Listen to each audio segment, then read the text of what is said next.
انبیاء اکرام جس کے مقتدی ہوں، اس امام کی شان کا عالم کیا ہوگا؟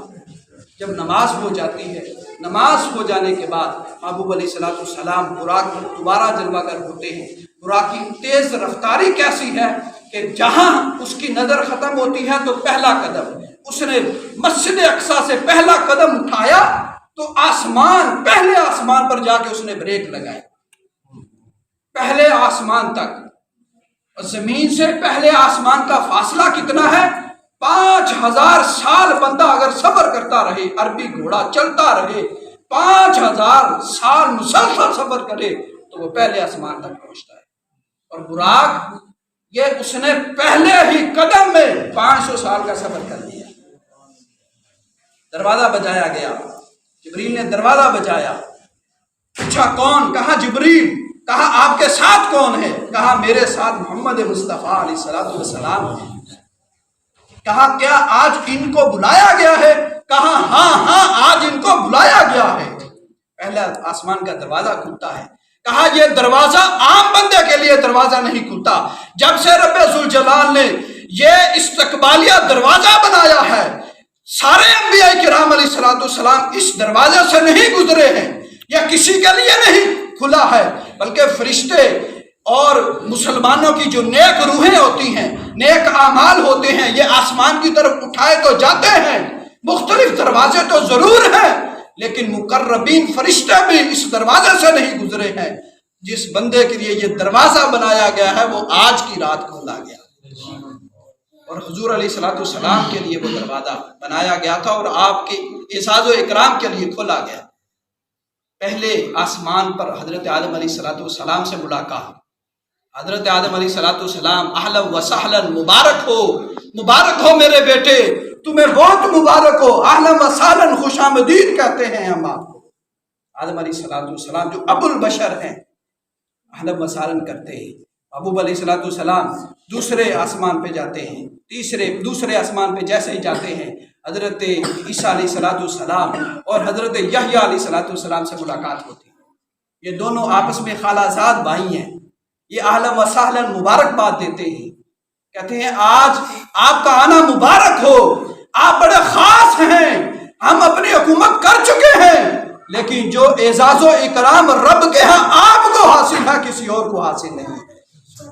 تیسرے آسمان پہ جاتے ہیں، تیسرے آسمان پر حضرت یوسف علیہ السلام سے ملاقات۔ چوتھے آسمان پہ جاتے ہیں، حضرت ابراہیم علیہ السلام، ساتویں آسمان پہ حضرت ابراہیم علیہ السلام سے ملاقات۔ پانچویں آسمان پر حضرت ادریس علیہ السلام سے ملاقات۔ چھٹے آسمان پر حضرت موسیٰ علیہ السلام سے ملاقات، اور ساتواں آسمان پر جہاں بیت المعمور ہے، جہاں فرشتوں کا قبلہ ہے، جہاں فرشتے نماز پڑھتے ہیں، فرشتوں کی مسجد ہے، اس مسجد کی دیوار کے ساتھ ٹیک لگا کر جو شخص بیٹھا ہے وہ ابو الانبیاء حضرت ابراہیم علیہ السلام، مسجد کے ساتھ ٹیک لگا کر بیٹھے ہوئے تھے حضرت ابراہیم علیہ السلام۔ حضور علیہ السلام جب پہنچتے ہیں، کھڑے ہو کے استقبال کرتے ہیں، خوش آمدید کہتے ہیں، ویلکم کرتے ہیں۔ ویلکم کرنے کے بعد محبوب علیہ السلام جب ساتوں آسمان کی سیر کر چکے، یہ سیر کی بات کر رہا ہوں، یہ محبوب علیہ السلام کی سیر چل رہی ہے ابھی، ساتوں آسمان، پھر سدرہ، عرش، کرسی، لامکا، سدرہ کا جب مقام آتا ہے، نوری فرشتوں کے سردار جبریل امین کہتے ہیں یا رسول اللہ علیہ وسلم، آپ کے غلام کی بس ہو گئی ہے، آپ کے غلام کا آخری مقام آ گیا ہے، اب جبرائیل ایک پورے برابر بھی سدرہ سے آگے نہیں جا سکتا۔ کیوں؟ اگر ایک پورے سے آگے بڑھتا ہوں تو میں چل کے رات ہو جاؤں۔ یہ کسی کی نورانیت ہے جو جبرائیل کے پروں کو جلا رہی ہے۔ سورج اپنے عروج پر ہوتا ہے تو ذرات جو ہوتے ہیں زمین کے وہ تپنے لگ جاتے ہیں۔ جب مصطفیٰ علیہ السلام کی معراج تھی تو جبرائیل کے بال کو خطرہ پڑ گیا، یا رسول اللہ اس سے آگے نہیں میں جا سکتا، سدرہ ایک مقام ہے، یہاں میرا ڈیرا ہے، بس اس سے آگے میں نہیں بڑھ سکتا۔ محبوب علیہ السلام سدرہ پہ جاتے ہیں، جب آگے کا سفر شروع ہوتا ہے وہ کیسا سفر ہوتا ہے؟ ایک رف نامی ایک تخت یا تو تخت سلیمانی کی طرح ایک تخت نمودار ہوتا ہے، یا پھر سبز رنگ کا ایک تخت ہوتا ہے، کلین ہوتا ہے، جس کے اوپر محبوب علیہ السلام جلوہ فرما ہوتے ہیں، اور آگے کا سفر شروع ہو جاتا ہے۔ سفر کرتے کرتے کرتے ایک مقام ایسا آیا جہاں رف کی بھی بس بس ہو جاتی ہے۔ سبحان اللہ۔ محبوب علیہ السلام صوفیہ فرماتے ہیں کہ محبوب علیہ السلام نے 70,000 پردوں کا سفر طے کیا، یعنی زمین سے مسجد حرام سے لے کے مسجد اقصی تک جتنا ٹائم، یہ 40 منزل اس کی بنتی ہے۔ اگر بندہ پیدل سفر کرنا چاہے مسجد حرام سے، یعنی کعبہ سے بیت المقدس سفر کرنا چاہے تو 2 ماہ مسلسل بندہ پیدل چلے تو پھر جا کے پہنچتا ہے۔ اگر گھوڑے پہ سوار کرنا چاہے سفر تو پھر 1 ماہ میں پہنچ جاتا ہے۔ اگر اونٹ پہ سواری کرنا چاہے تو 1.25 ماہ لگتا ہے۔ اور محبوب علیہ السلام کا براق، جس نے مسجد حرام سے ام ہانی کے گھر سے لے کر مسجد اقصی تک، پھر مسجد اقصی سے پہلا آسمان، دوسرا، تیسرا، چوتھا، 7واں، پھر سدرہ تک، یہ سارے کا سارا 2-3 طریقوں سے طے کیا۔ اب آگے رف شروع ہو جاتا ہے۔ رف ایک مقام آتا ہے کہ رف کی بھی بس ہو جاتی ہے۔ یہ سارے کا سارا ذہن میں آ سکتا ہے کہ بھائی سواری پہ سوار ہو کے سفر کیا ہے، براق نامی جانور ہے، اس کے اوپر جلوہ گر ہوئے تو وہ اس کی طاقت ہے، تو حضور کی طاقت تو نہ ہوئی۔ یہ سوال ذہن میں آ سکتا ہے۔ اعتراض لوگوں نے کیا کہ محبوب علیہ السلام تو سواری پہ سوار ہو کے جا رہے ہیں، پھر آگے پہلے آسمان سے 7ویں آسمان تک فرشتوں کے پروں پہ بیٹھ کے جا رہے ہیں، پھر 7ویں آسمان تک سدرہ تک جبریل لے کے گئے۔ یہ اعتراض تو ہے، لیکن اس کا جواب کیا بنتا ہے؟ اب جواب بھی ذرا سنو نا۔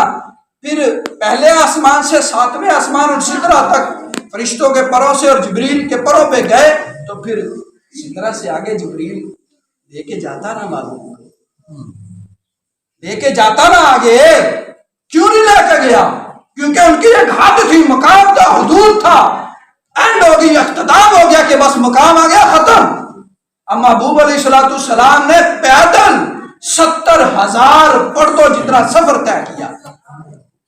جیسے 1,000 پردہ طے ہوتا تو آواز آتی، ادنو یا احمد، ادنو یا احمد، اے میرے پیارے احمد اور آگے بڑھ، اور آگے بڑھ۔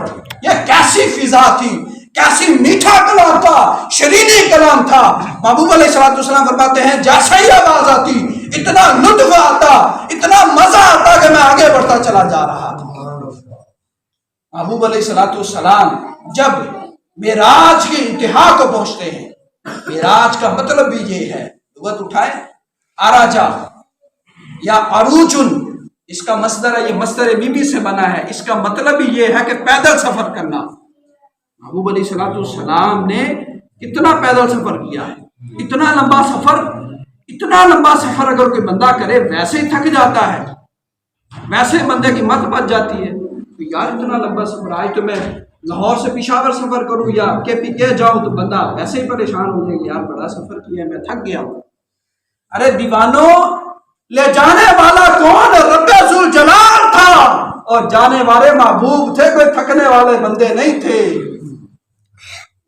یہ رب کا دعویٰ ہے۔ رب کہتا ہے سبحان الذی اسریٰ، رب نے اس کے اندر اپنا دعویٰ بیان کیا ہے، اور اس کے اندر ایک لطیف نکتہ بھی ہے۔ وہ نکتہ کیسا ہے؟ وہ نکتہ یہ ہے کہ سبحان اللہ، یعنی سبحان، یہ تو کلمہ تعجب کے لیے بولا جاتا ہے۔ اس کی مثال کیا ہے؟ آپ مثال یوں سمجھے، آپ کے ہاں یا ہمارے ہاں شادیاں ہوتی ہیں تو دولہا جب سج سنور کر گھوڑی پہ بیٹھتا ہے تو دوست کہتے ہیں سبحان اللہ، والدین کہتے ہیں سبحان اللہ، بہنیں بھائی کو کہتی ہے سبحان اللہ کہ ہمارا ویر کتنا سونا لگ رہا ہے دولہا بنا آج۔ تو جب ایک ٹائم آتا ہے، ساروں کی باری ختم ہو جاتی ہے، جب سونا محبوب علیہ السلام بن کر، سج کر، سنور کر، دولہا بن کر براق پر سوار ہوتے ہیں، تو نہ والدین ہوتا ہے جو کہے سبحان اللہ، نہ دوست ہوتے ہیں جو کہے سبحان اللہ۔ کیوں؟ کیونکہ رات کا پہر تھا، یہ رات کا سما تھا، سارے لوگ سوئے ہوئے تھے، رات کے تھوڑے حصے میں محبوب علیہ السلام 80,000 سال کا سفر چند لمحوں میں کر کے واپس آئے. 80,000 سال کا سفر چند لمحوں میں.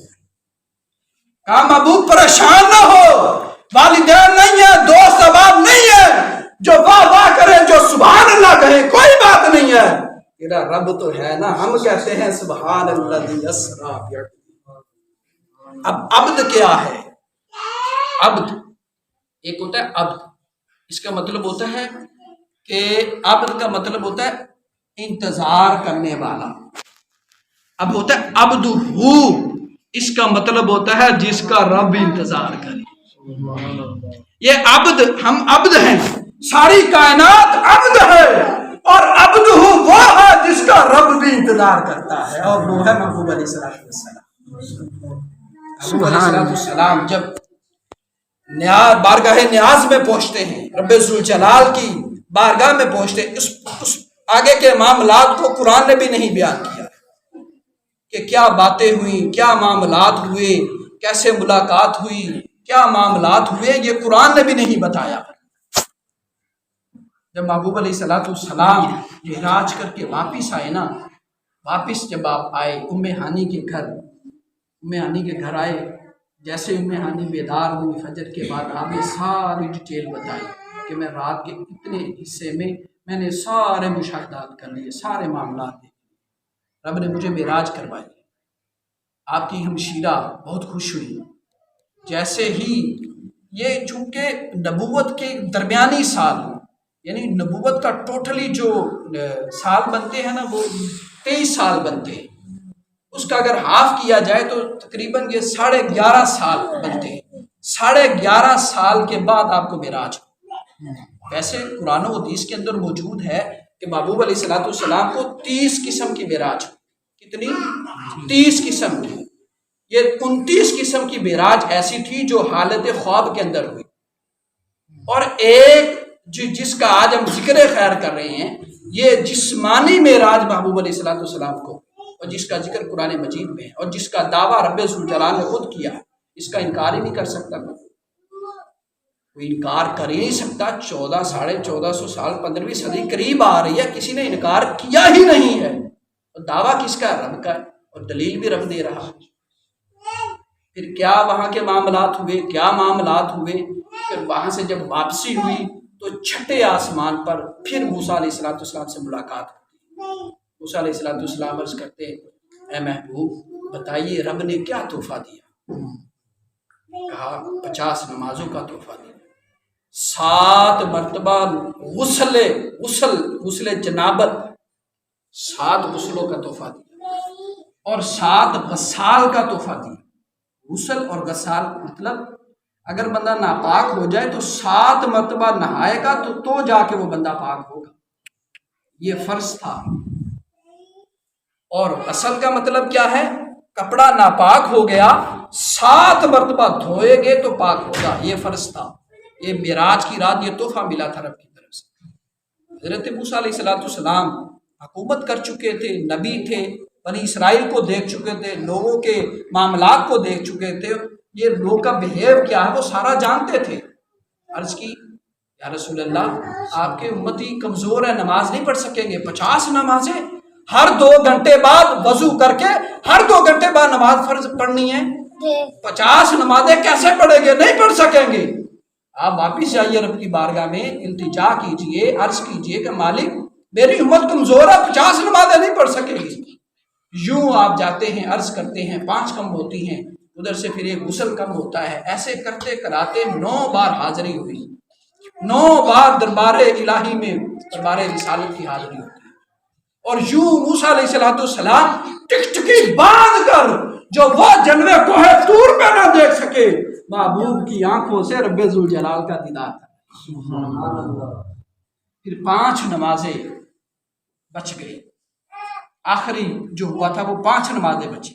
ایک غسل فرض بچا اور ایک ہی بار کپڑا دھو لیا تو پاک، یہ بچا. اب دوبارہ موسیٰ علیہ السلام نے عرض کی یا رسول اللہ ابھی بھی آپ کی امت کمزور ہے، نمازیں نہیں پڑھے گی. 5 نمازیں بڑی بھاری ہیں، نہیں پڑھی جانی ان سے.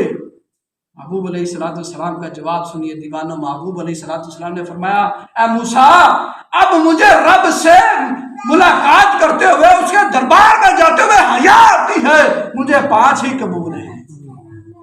جب یہ محبوب نے جواب دیا ندا آئی کہ اے محبوب آپ کی امت پڑے گی 5 لیکن میں 50 کا ثواب ہوں۔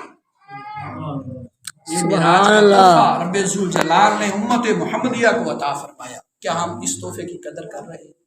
میں اور آپ غور کریں، یہ کتنا بہترین تحفہ جو رب کی طرف سے محبوب کو ملا اور محبوب نے امت کو پیش کر دیا۔ محبوب کیا فرماتے ہیں؟ نماز میری آنکھوں کی ٹھنڈک ہے۔ کیا میں اور آپ محبوب کی آنکھوں کی ٹھنڈک کا سبب بن رہے ہیں؟ محبوب فرماتے ہیں جیسے میں نے معراج کی ہے، فرمایا نماز جو ہے وہ یہ مومن کی معراج ہے، نماز مومن کی معراج ہے۔ یہ رب سے بندہ ہم کلام ہوتا ہے، سجدہ جب بندہ کرتا ہے نا سجدہ، اس وقت رب کی اتنی رحمتوں کا نزول ہوتا ہے بندہ اس کو شمار نہیں کر سکتا۔ یہ ہمارے یہاں پریشانیاں معاملات جو بنے ہوئے ہیں یہ کیوں بنے ہوئے ہیں؟ ہم نماز نہیں پڑھتے، ہم محبوب کو راضی نہیں کرتے، ہم محبوب کی سنتوں پر عمل نہیں کرتے، دین پہ چلنے کے کوئی کہہ دیا جائے تو ہم نہیں چلتے۔ ہم کہتے ہیں میں فلاں کام کر لوں فلاں کام کر لوں، نماز کے لیے میرے پاس ٹائم نہیں۔ حالانکہ روزانہ منادی یہ اعلان کرتا ہے حی علی الصلاۃ حی علی الفلاح، او بھائی آؤ نماز کی طرف، آؤ کامیابی کی طرف۔ کیا ہم کان دھرتے؟ بھی کان نہیں دھرتے۔ بھائی ابھی وقت ہے، ابھی سانس کی مالا چل رہی ہے، ابھی وقت ہے، ابھی ہر چیز آپ کے پاس ہے، آپ کے پاس اختیارات ہیں، تو نماز پڑھ لینا۔ کوشش کرتے ہیں کہ نماز پڑھیں گے، نیت کریں انشاءاللہ آج کے بعد ہماری کوئی نماز قضا نہیں ہو جائے۔ اذان ہو گئی، کام کاج ہر چیز چھوڑ کر پہلے نماز۔ انشاءاللہ اللہ عمل کی توفیق عطا فرمائے، رب ذوالجلال محبوب علیہ السلام کی حمد و ثنا کی مزید توفیق عطا فرمائے، نماز پڑھنے کی توفیق عطا فرمائے، دین سے محبت کی توفیق عطا فرمائے۔ وما علینا الا البلاغ۔